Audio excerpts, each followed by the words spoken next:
الحمد لله على كل طريق غلط مشينا فيه علشان نعرف الطريق الصح. والحمد لله على الناس الغلط اللي قابلناهم في حياتنا عشان نعرف قيمة الناس الصح. والحمد لله اننا لسه لحد دلوقتي بنغلط ونرجع نفوق تاني.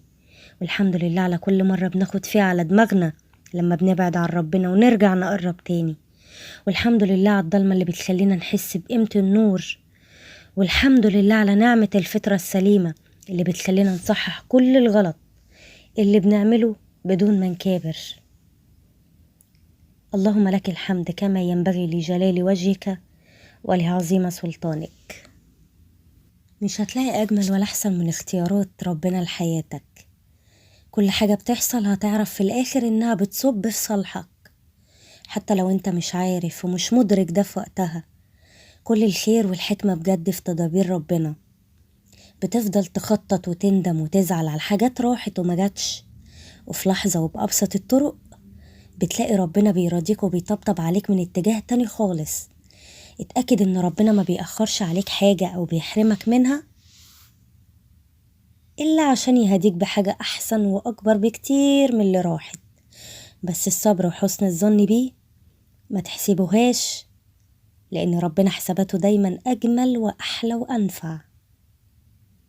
لأن ربنا حساباته دايما أجمل وأحلى وأنفع. ما تديش لحد مكانة كبيرة عندك وهو مش عايزها لنفسه. الناس عادة هم اللي بيقرروا بأفعالهم يكونوا إيه بالنسبة لك، ومهما حاولت مع تقصيرهم وإهمالهم هتلاقي نفسك بتزهق في الآخر وتحطهم في المكانة اللي أفعالهم قررتها. وسيبك من الكلام الحلو، الأفعال مراية اللي في القلب. فعلا الأفعال مراية اللي في القلب. عارفة إني اتغيرت وإني ما بقيتش زي الأول، وما بقيتش أثق في حد بسهولة، وما بقيتش أصدق الكلام الحلو المزوق. وده بالنسبة لي إنجاز عظيم وصلت ليه. فشكرا للأشخاص وللظروف اللي كانوا السبب في التغيير العظيم ده. لو شايف إن الشخص اللي أذاك وظلمك مرتاح في حياته وانت زعلان إن ما حصلوش حاجة، فربنا عالم وهيجيب لك حقك لحد عندك عن كل كلمة ضايقتك وكل فعل وجعك. ربنا مش ناسيك ولا ناسي كل اللي حصل لك. اللي ظلمك هيعيش نفس الظلم، واللي كسر بخاطرك هيتكسر بخاطره، واللي وجعك هيتوجع. داين تدان ودنيا دوارة، وعند الله تجتمع الخصوم. ما لقيتش اللي انا يعني غالي اللي تطلع فيا عقدك وتدوس. ما لقيتش اللي اداك عينه ووهب لك عمره اليك مخصوص. ولا الغلبان عندك متهان وعشان عديت لك هتزود فيها.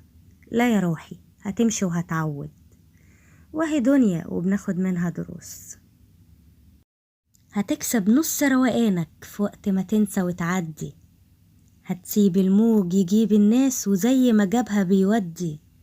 ما تتعلقش بالجامد ولا تصدق كلام الناس، عشان انا برضو صدقت وهروني اقلام على خدي. ما هو برضو اكيد ربنا شايف الواحد عدى بايه وراضي. عدى بصدمات وبشر فترات وزعق وعياط على الفاضي. انا كان في حياتي شوية ناس طب النفس يتوه فيهم. تلاقي الواحد كله عيوب ويجيلك يعمل لك قاضي. لما تشوف بلوة غيرك روح صلح بلاوك وتعالى. طفولية وحساسة وقلبك سابق تفكيرك، فده حالك. ازاي انتي بتشغلي بالك ببشر ناسينك وتشيلي في هموم اشخاص تانية وسايبة في همومك مين هيشيلهالك؟ ومين زيك يا نور عيني يكون ظهري في وقت ما ميل؟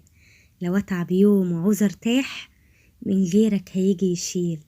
ده مهما الدنيا تديلك ونس وصحاب وتحويشة، مفيش غير اخوك هيبقالك ولا هيسيبك في وقت تقيل.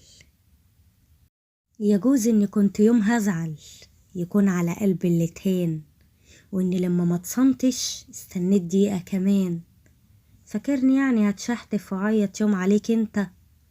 ده أنا الكحل اللي في عينيا يجيب سعرك وحبة كمان.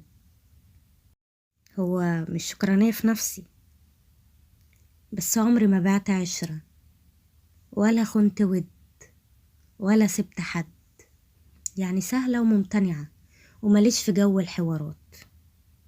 هو واحد بس طيب كان يكفي عيش معاه، نبقى حلوين ومبسوطين ونعيش خفاف جنب بعض، أبقى له ظهر وحد سنده ويبقى ليا ضوء نجاه.